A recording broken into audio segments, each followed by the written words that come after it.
Hi there. This is Dr. J. Kent Gregory again, and welcome to part two of chapter two, developing a strategic plan. To pick up with how to create or some of the steps involved in creating the strategic plan, first you would conduct a strategic analysis. And again, as we mentioned, you need to understand the company's mission and values. And understand the HR department's own mission and values and how all of those align together. And then you have to understand the challenges facing the department. And those challenges could be, things like COVID that we're going through right now. They could be economic forces.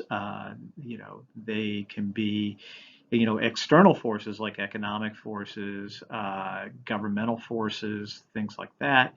But they can also be internal in terms of the aging population, the makeup of the HR department, the HR department's relationship with other departments within the company. So there are both internal and external challenges that the department may face. So you have to prioritize the issues and actions.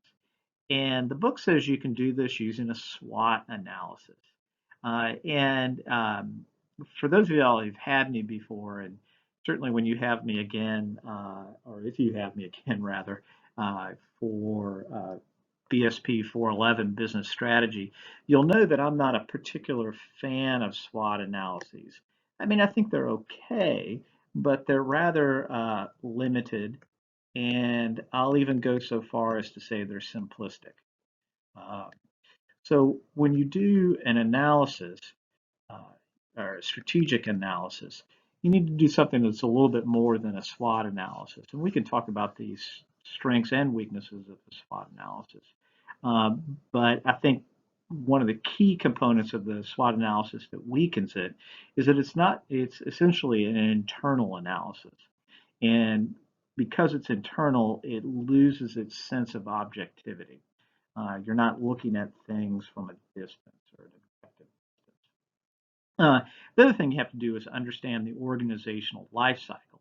And again, this is something else that we'll talk about in 411, and we'll see that in the next slide. And then you draw up the HR plan. So let's look at the life cycles here. And I'm not going to belabor this. This is again another table that's lifted from the book. But these same life stages in the life cycle are the same exact stages that you see in the life cycle of a product or of a company. And again, this is I'm going to start this. We're going to talk about this in 411. So when you come to business strategy, we'll be talking about the introduction stage, the growth stage, the maturity stage, and the decline stage. So key takeaways. Uh, Personnel management and HRM are different ways of looking at the job duties. HRM is much more involved and includes the strategic process, which means working with other departments, managers, and executives. So it's a little bit more, or I should say it's a lot more than simple personnel management. HRM focuses on several main areas. We talked about those: staffing, policy development, compensation and benefits, retention issues, training and development, regulatory issues, and worker protection, worker health. You have to use technology, and you need to have a strategic analysis that aligns or that creates the strategic plan that aligns with the organizational strategic plan.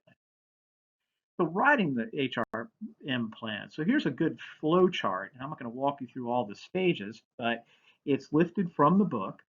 So you have the company strategic plan, which then feeds into the HRM strategic plan, and then will affect the HR plan that is unique to or solely owned by the HR department. The company has a strategic plan, um, and then we have the HRM strategic plan, and we talk about strategic analysis, identify strategic issues, you prioritize the issues, etc. And then the stages that we haven't talked about, once you have the HR plan, you determine the needs, you recruit, You select the employees, you develop and train them. Then there's compensation, and then appraising. And so those are the annual reviews, quarterly reviews, things like that. Those reviews that we all love. But writing the HRM plan.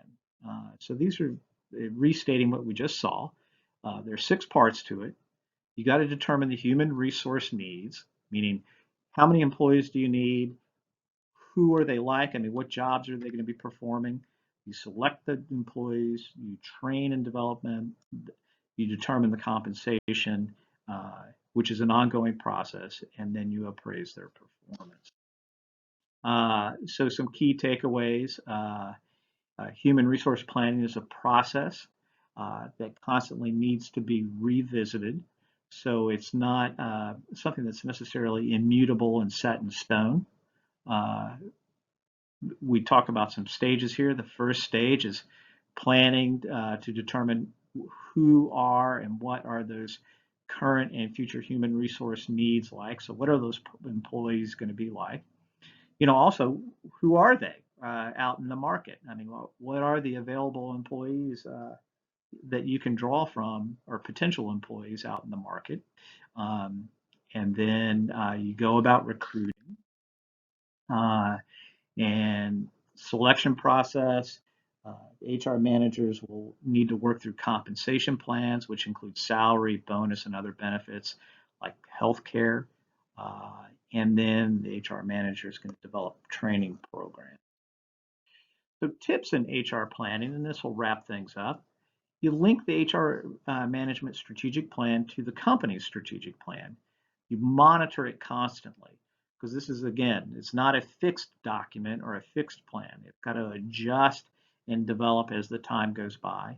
You have to measure it. So you have to have some way of determining, hey, are we hitting our HR strategic plan goals? And sometimes you have to change not only the HR management division, department, but also the plan itself.